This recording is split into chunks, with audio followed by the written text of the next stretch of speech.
Das deutsche Wort los ist sehr schwer zu meistern, weil es viele Bedeutungen hat.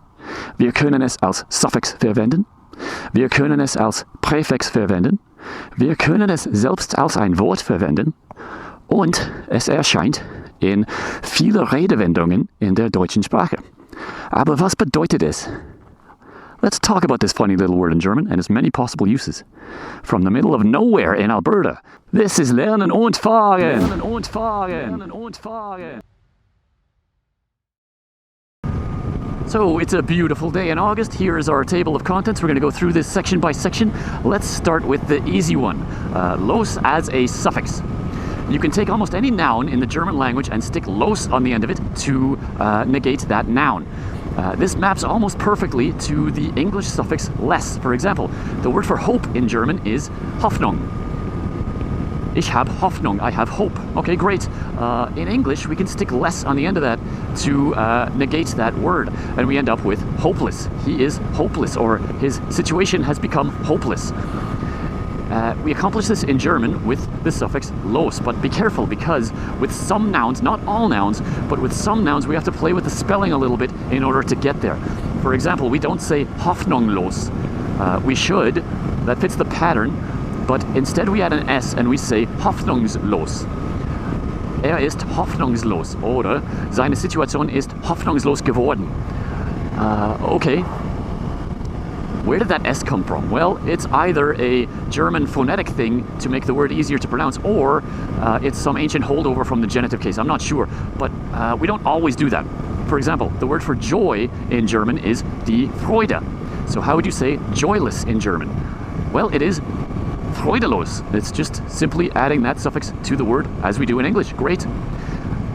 Now, the nifty part about this is that in both languages, if you can stick that suffix onto pretty much almost any noun, and even if the resulting word is not a formally correct noun, like a dictionary word in the language, it'll still sometimes make sense because it fits that pattern. For example, heaven forbid, but let's say something bad happens to my motorcycle and I do not have a motorcycle anymore. Could I, in English, refer to myself as motorcycle-less? That's not a word, but I think the meaning is pretty clear, right? Same thing in German. I could say, ich bin im Moment motorradlos. Okay, motorradlos, as far as I know, is not a formal word in German, but I'm willing to bet any German person would know what you meant if you said that. It just means I don't have a motorcycle. Now, we have to be a little bit careful here because in both languages, we don't always use this suffix to negate a noun. Sometimes, for some reason, we switch to a prefix. And weirdly, or maybe not weirdly, it's probably not a coincidence that in English and German we use the same prefix for this. The prefix is un. Un means no or not any. For example, the word for known in German is bekannt. Es ist bekannt, it is known. Okay, great. But we don't have a word in English for knownless, something that is not known. Knownless is not only not a word, but it doesn't even sound like a word. Even though it fits that pattern, it doesn't sound right. If you said it is knownless in English, you might get a blank stare because what is that? In English, we switch to the prefix un. We say it is unknown. Same exact thing in German for the same exact reason. They don't say bekanntlos. As far as I know, that's not a word in German. They say unbekannt. Same in English as it is in German. Great. But we have to be careful here because this transition between prefix and suffix is not consistent across the two languages. For example, the German word for conscious is bewusst. Ist bewusst, he is conscious, he's awake, he's alert, great. But if someone gets knocked out, if someone is not conscious, in English we don't have a word for consciousless.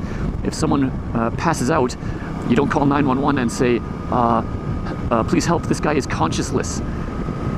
That might be understood, but it's not really a word in English. But in German it is. They have the word bewusstlos. Ist bewusstlos means he is not conscious. Literally, he is consciousless. But a better translation into English would be he is unconscious because we use the prefix un for that one in English. Now this is extra confusing because there is a word in German, unbewusst, which looks like it should be a good translation of the English word unconscious, but it isn't. Bewusstlos means something else. It means like unaware. In English, you might switch to the adverb form, the adverbial form. You might say that thing he did it unconsciously, meaning like he wasn't aware of the consequences of his actions as he did it.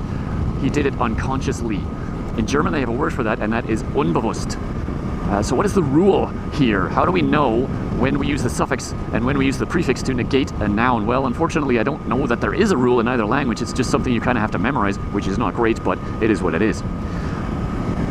But let's move on because we've still got a lot of ground to cover and it feels like we've barely scratched the surface. Let's talk about los as a verb prefix. Yes, you can use los as a verb prefix, and when you do this, usually, not always as we'll see, but usually it means to start or begin whatever that verb refers to. For example, the German verb for to laugh is lachen. So what do you think loslachen means? If I say sie lachte los, what does that mean in German? It means the same as sie fing an zu lachen oder sie begann zu lachen. It means she started to laugh, or in English you might say she burst into laughter. If fragen means to ask questions, then what do you think losfragen means? It means to start to ask questions. If heulen means to cry, what do you think losheulen means? Well, it means to start to cry. In English you might say to burst into tears. Generally, when you use los as a verb prefix, it means to start or begin doing the thing that that verb refers to. Two very common examples of this in German are losfahren und losgehen. They both mean like to leave now, or I guess to start to leave. I'm going to leave immediately. If you say ich muss losfahren, it's the same as saying ich muss jetzt gehen, or ich muss jetzt abfahren. I have to go now. I got to take off. Ich muss losfahren. That, in fact, is so common in German that you can abbreviate it. This is technically incorrect German, but you can say ich muss los. That's not even a complete sentence in German, but you'll hear this quite a lot in the spoken language. Ich muss los is short for ich muss losfahren. It means I gotta go, I gotta take off. Okay, great, so far so good, but los as a verb prefix doesn't always mean to begin or to start whatever that verb describes. For example, we have the verb losbinden in German. What does that mean? Binden is to tie or to fasten two things together. In English, we have the verb to bind. It's not terribly common to bind something together. And in fact, in German, you can talk about the connection between two things. They use the word Verbindung for that. It comes from the verb binden, to bind something together. You can say, meine Internetverbindung ist langsam. My internet connection is very slow. Or you can talk about die Verbindung, the connection between two people. It's the same across the two languages, but in German it goes back to the verb binden, meaning to bind. Okay, so pop quiz trick question. What do you think losbinden means?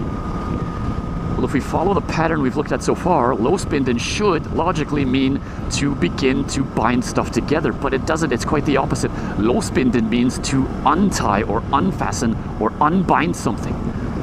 Why? Well, los can also mean loose. In German, we have the verb loslassen, to let go of something or to release something. I think, this is my own pet theory now, but I think this is an old archery term from the Middle Ages. Let's paint a scenario here. You're a military commander with a bunch of archers under your command, and the enemy is advancing towards you. What command do you yell at your archers to get them to start shooting at the enemy? In modern times, you would say fire or open fire. In German, by the way, that is Feuer oder Feuer eröffnen, open fire. But fire is a firearms term. The early firearms, you had to actually light a fire to set the fuse on your firearm to get it to shoot. But before firearms, when we just had bows and arrows, if you said to an archer, fire or open fire, they would have no idea what you meant. The command, at least in English, to tell archers to start shooting at the enemy was not fire, but rather loose. Like, let loose your arrows, let them fly. And in German, in modern German, we have the verb loslassen, to let something go, to let something loose, I think. And I'm like, I don't know, 72.4% sure on this. I think this must be an old archery term from the Middle Ages that has survived into modern German. I'm not 100% sure on that, that's just my guess. I look forward to your corrections in the comment section if I'm wrong. Let's move on to our next section. Los as a standalone word. There's two subsections here. We can talk about los as an adjective and los as a noun. Let's start with the adjective usage. Los means loose, as we just talked about. In fact, if you look at the English word loose, it's very, very clearly related to, comes from the German word los. Okay, great. According to dict.cc, which is usually my go-to reference for German language learning material, that implies that you could say something like Die Schraube ist los. The screw is loose. We got to tighten it. But I was talking to a German person in preparation for this episode, and he told me, no, nobody would say that because we also have the verb, or not the verb, sorry, we also have the adjective lose. Die Schraube ist lose is what you would say, or locker. Locker is another way of saying loose. Locker, by the way, you can use in reference to people. You could say, hey man, ganz locker, you know, like, hey, take it loose, take it easy. Okay, so what's the difference between los und lose if you're describing something that's loose? I don't really know, but they're very clearly, both of those words are related to the German verb lösen, which usually means to solve. Wir müssen dieses Problem lösen. We have to solve this problem. But lösen has another definition, and that is to loosen something. And again, if you look at the English verb loosen, it's very clearly derived from the German verb lösen. Wir müssen die Schraube lösen. Now, we're not saying that we have to solve this screw, we're saying we have to loosen this screw. And now if we take a couple steps back for a second, we can take another look at the verb losbinden. Why doesn't losbinden mean to start to bind things together? Because los can also mean loose or loosen. Losbinden means to take the binds between two things and loosen them, to unbind them. Maybe that verb in German should be unbinden instead of losbinden, but it is what it is. Okay, we can also talk about los as a noun. This one kind of bugs me. The historical meaning of das Los is the same as das Schicksal, the fate or the destiny. Du hast ein schweres Los vor dir. You have a very hard destiny in front of you. Okay, but my understanding is that that usage of los is antiquated. It's not used much anymore in modern German. The modern meaning of das Los is, for whatever reason, it is the lottery ticket. What? I don't know. I don't know where that comes from. That's a weird one. I don't know how we got from fate or destiny or loose to lottery ticket. But if you say ich muss ein Los kaufen, you're not saying I have to buy a destiny. You're saying I have to buy a lottery ticket for whatever reason. Okay, enough of that. Let's talk about the fun stuff. This is the fun section of this video. We're going to talk about expressions in the German language that involve los. None of these can be translated to English literally. These are idioms. These are figures of speech. You have to translate them semantically. These are kind of fun. Let's start with a very easy one. The word los itself, you can yell it at someone in the imperative as a command. You can say los. What does that mean? It means like, come on, hurry up, let's go. You can say, los, beeilt euch. Los, los, los, los, los. You can just yell it at somebody as a command, and it means like, hurry up, let's go. In the German Navy, you can yell, Anker los. It means like anchor away, or literally anchor loose. Everybody look out, the chain is moving because we're dropping anchor. A very, very common one in German is es geht los. You might have heard that one on this channel a couple of times. What does that mean? Es geht los. It means like it's on, or it's starting, or let's go, let's do this. Es geht los, people. You can also use los in some questions. For example, was ist los mit ihm? Literally, what is loose with him? But again, don't worry so much about the literal translation. What we're saying is like, what's wrong with that guy? You can strengthen this with the word bloß. Bloß is a very interesting word in German. It's probably worth an episode just for that one word.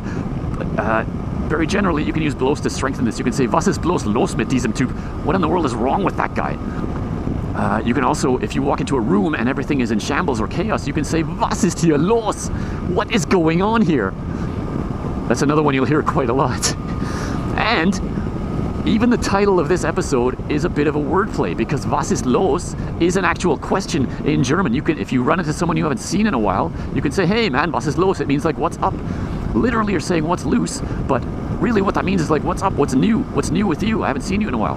And depending on how you say that one, it can also mean like, what's wrong? You can say, hey man, was ist los? Ist alles in Ordnung? What's wrong? Are you okay?